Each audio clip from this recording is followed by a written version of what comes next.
I think people are really resonating with this conversation. For all these, 260 people who are listening right now, they want to walk away from this also feeling that they could do something. So can we have a lightning round of each of the five of you to say something that you would tell people to do to be a better ally or to do this kind of work? If you want to be a genuine ally, actually ask people, how did they spend their weekend? Is there somebody important in their life?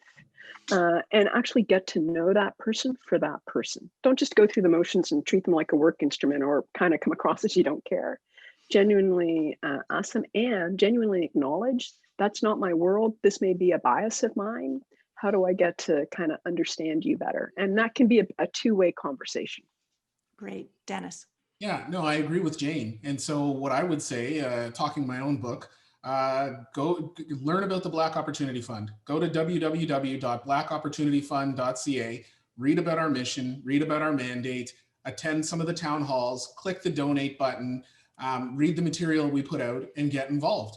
Yeah. That's what I would say, because it really comes down to, if the lived experience isn't yours, then the next best thing you can do is educate yourself on the lived experience so that you can be a proper ally. Great. Ray? What Dennis said. However, I'll go one further. Forget about allyship for a moment, and let's talk about where the work needs to be done and how it needs to be engaged. And I would say Dave Mackay earlier on this summer stunned me into submission with his mea culpa.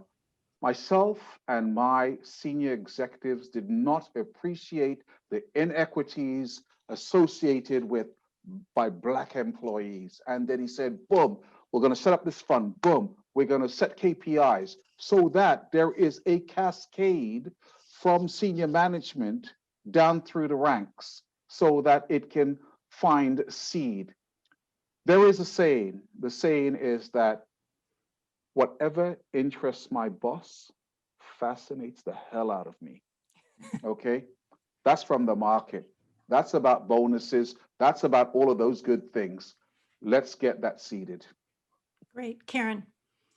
I think I've had a number of calls to actions, but I think and I know it sounds a little bit sort of motherhoody or Pollyanna-esque, but I think just remembering that you create the experience. Each one of us is creating experiences for each other. None of us wake up in the morning and say, okay, I'm going to go live my Black or brown or, gay life, unless there's a series or a moment of experiences that tell us, okay, now, I need to be more careful, or I need to be more cautious, or I need to pay an additional tax throughout my day. So just remember, you're creating those experiences for each other, and you're having these intersubjective relationships with people. And, the power is really in each one of us to say, I'm not going to be a part of the problem. I'm going to be a part of the solution.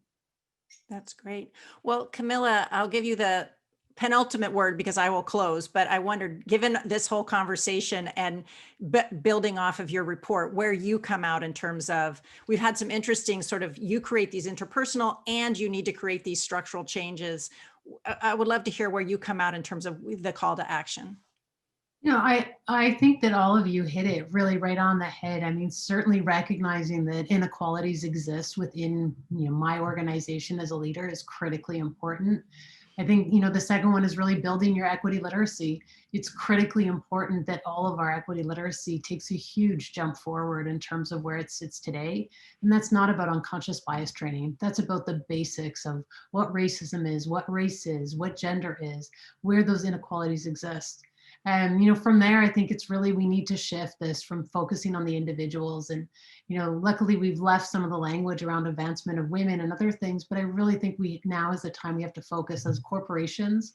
Where are the structural inequalities and barriers that lie within my firm, and how do I start to take those down? And that is a monumental task, but it's the only way we'll really push forward. And I think in the interim, until we get there, we need to implement targets across a whole host of gender, race. I think it's critically important for us to see progress. Otherwise, we're going to still be having this conversation in 20 years, and there is nobody who wants that.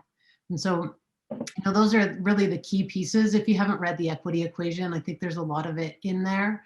But it's really time to take a very different, a very innovative approach, and one that really needs to focus on a combination of the basic learnings, the basic recognition, and then really take it to fixing the structural barriers that we're seeing, and really stop focusing on the individuals themselves.